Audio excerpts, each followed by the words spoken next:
tupo na Diga Shafii Dauda, uzoefu wako lakini pia kwa jicho lako ambalo umeona hapa, zilikuwa dakika 90 za aina gani baina ya Simba dhidi ya Stellenbosch? Zilikuwa dakika 90 nzuri ambazo zimekutanisha timu mbili ambazo zote zilikuwa na malengo ya kwenda finali.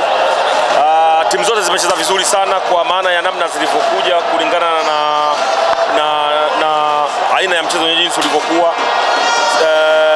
Stellenbosch tumeona wamepambana kushambulia kwa ajili ya kupata bao, lakini imeshindikana.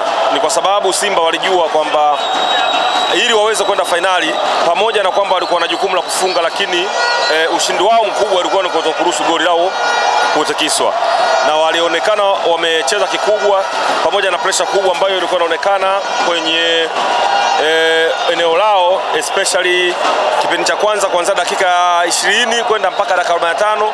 Possession kwa asilimia kubwa ilikuwa kwa Stellenbosch na walikuwa wanaonyesha kabisa wanahitaji kupata bao, lakini Simba walibaki kuwa compact kwenye midfield.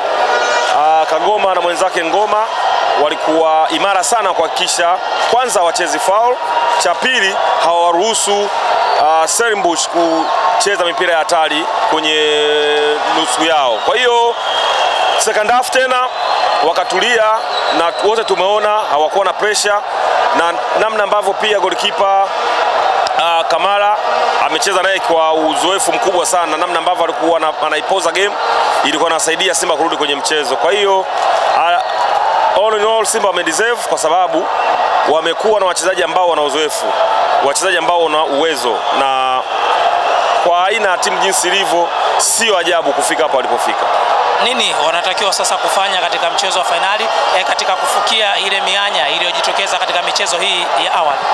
Kwa bahati mbaya finali inakuwa ni mchezo tofauti na michezo mingine ambayo wanakuwa wamecheza kuanzia kwenye mtoano, makundi, kuja kwenye knockout stages kwa maana ya round of 16, robo finali, nusu finali, na wanakutana na I think itakuwa Berkane. Naamini itakuwa Berkane. Mechi yao haijachezwa sasa hivi, sio? Berkane watoka Morocco. Simba wamecheza mechi nyingi sana za karibuni kutoka na Wydad, na hata Berkane wamewahi kucheza nao pia. Kwa hiyo sioni kwamba Berkane akiwa ni kikwazo kikubwa sana kwa Simba kuweza kuchukua ubingwa. Advantage Simba walikopo nayo kwenye finali ya michezo miwili, wanaanzia away, wanajua kumalizia kwa nyumbani. Umeelewa? Inaweza kawa ni Amani au Mkapa. Naiona kama ni faida kwa Simba kwa sababu ile defensive block yao ni nzuri sana, kwa maana ya namna wanavyocheza mechi za ugenini msimu huu. Kama umeona mechi nyingi za ugenini wamecheza vizuri sana, wako well organized, na naiona ikiwa finali sio ngumu sana kwa Simba, naiona ikiwa ngumu sana kwa mpinzani wa Simba ambaye probably atakuwa ni Berkane. Mimi nikushukuru. Asante.